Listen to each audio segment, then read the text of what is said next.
laki-laki hipotalamusnya 2,5 kali lebih lebar dari perempuan. Ya, hipotalamus yang mana Bu Aisyah? Ini dia ini. Kalau corpus callosum tadi melengkung ya Bu, ini hipotalamus segitiga. Ya, laki-laki 2,5 kali lebih luas, lebih lebar. Kalau ini hipotalamusnya laki-laki, nah bisa jadi dia separohnya itu, nggak ada separoh lah. Kalau separoh kan 2 kali, ini kan 2,5 kali. Ya, ini mungkin ya nggak ada setengah ya perempuan ya. Emangnya hipotalamus apa Bu Aisyah fungsinya? Banyak. Ada beberapa yang kita bahas hari ini ya. 1, ini pusat syahwat birahi ya, saudara-saudaraku sayang ya. Laki-laki syahwat birahinya memang lebih lebar. Jadi istri memang harus siap sedia, dicolek dikit untuk ajak hubungan intim ya. Siaplah.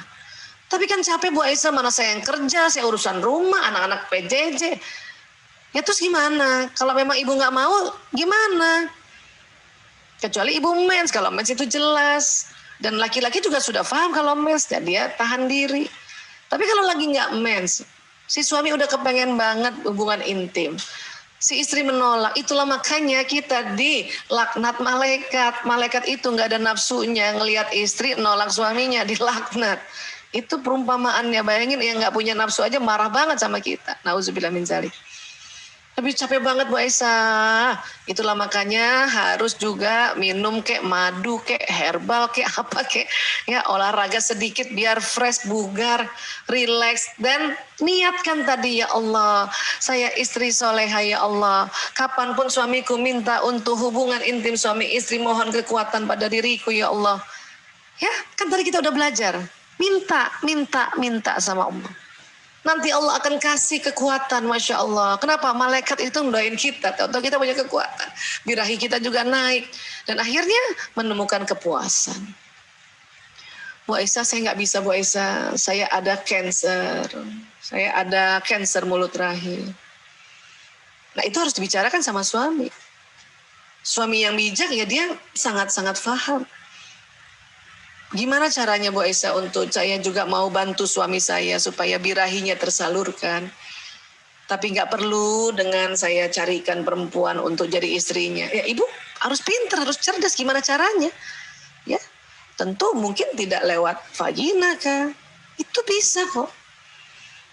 Tapi ada juga ibu-ibu bilang, aduh saya capek banget gak bisa Bu Aisyah, saya udah rahim, ya ada CA, kemudian saya udah lulu lantak, karena mungkin karena ini mungkin sudah metastasis. Nah kalau gitu ibu harus dengan sadar tanya sama suami, Mas, aku udah kayak gini, aku kasihan sama kamu, bagaimana kalau aku pilihkan perempuan untuk kamu nikahkan? Nah kalau yang kayak gitu, ibu ada istri kayak gitu Bu, itu langsung masuk surganya, fast track. Tapi sedih banget Bu Aisyah, kan jadinya poligami. Pastilah, pasti sedih, masa nggak sedih? Tapi kan kondisi kita tidak menyanggupi untuk menyalurkan syahwat birahinya suami. Ini harus juga sadar.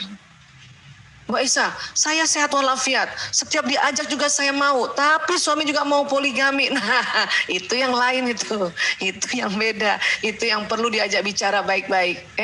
Saya kuat kok, kamu masih mau juga cari yang lain. Itu ya. Jadi lihat-lihat kasusnya. Makanya Allah juga memberikan kita hukum poligami. Untuk apa? Untuk kita istri-istri yang tidak mampu lagi secara syahwat birahi melayaninya. Itu sebetulnya. Ya. Oke. Baik, apalagi ini menjaga keamanan. Kalau laki-laki 2,5 kali lebih lebar, berarti laki-laki lebih hebat, lebih jago, lebih pandai menjaga keamanan dibanding perempuan. Inilah mengapa dikatakan ar-rijalu qawwamuna 'alan nisa, laki-laki pelindung perempuan. Atau bisa juga dikatakan laki-laki pemimpin perempuan. Untuk itu kalau untuk skup besar, skup yang luas, yang dipimpin banyak, itu memang cocoknya laki-laki secara fitrah. Karena hipotalamusnya 2,5 kali lebih lebar. Ya, tapi kalau skupnya kecil ya oke lah kita perempuan. Berarti perempuan-perempuan yang biasanya yang ekstrovert atau yang agak tomboy ya. Ya, nah.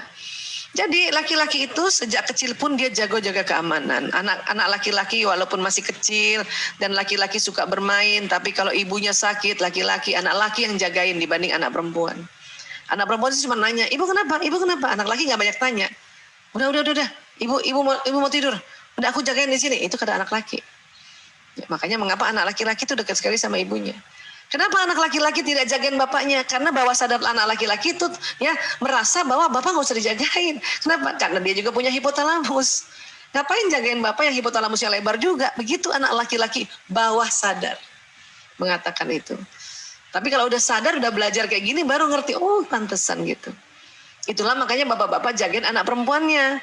Karena dipikir ibunya udah dijagain sama anak laki gitu. Ya. Oke, apalagi Bu Aisyah? Hipotalamus ya, selain menjaga keamanan pusat lapar dan haus.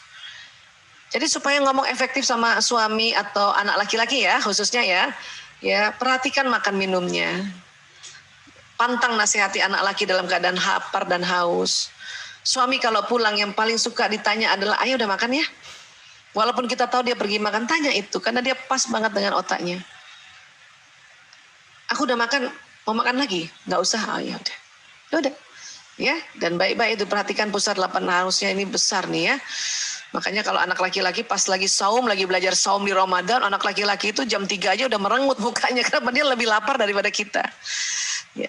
Dan kalau anak laki-laki nih, saya juga sering sharing begini. Misalnya nih ada tugas nih anak laki-laki nih, ngerjakan 10 soal. Sudah dikerjakan 8, tinggal 2 soal. Kemudian dia bilang sama bundanya, bunda aku lapar. Itu tolong kasih makan aja dulu. Tapi biasanya bunda bilang begini, udah tanggung 2 lagi. Lapar bunda, tanggung. Nah di situ yang anak laki suka berantem nih, suka ngamuk di sini. Kenapa bun? Kalau kita perempuan karena hipotalamusnya kecil, makanya kita tahan lapar. Makanya 2 soal gitu kita bilang tanggung dikit lagi.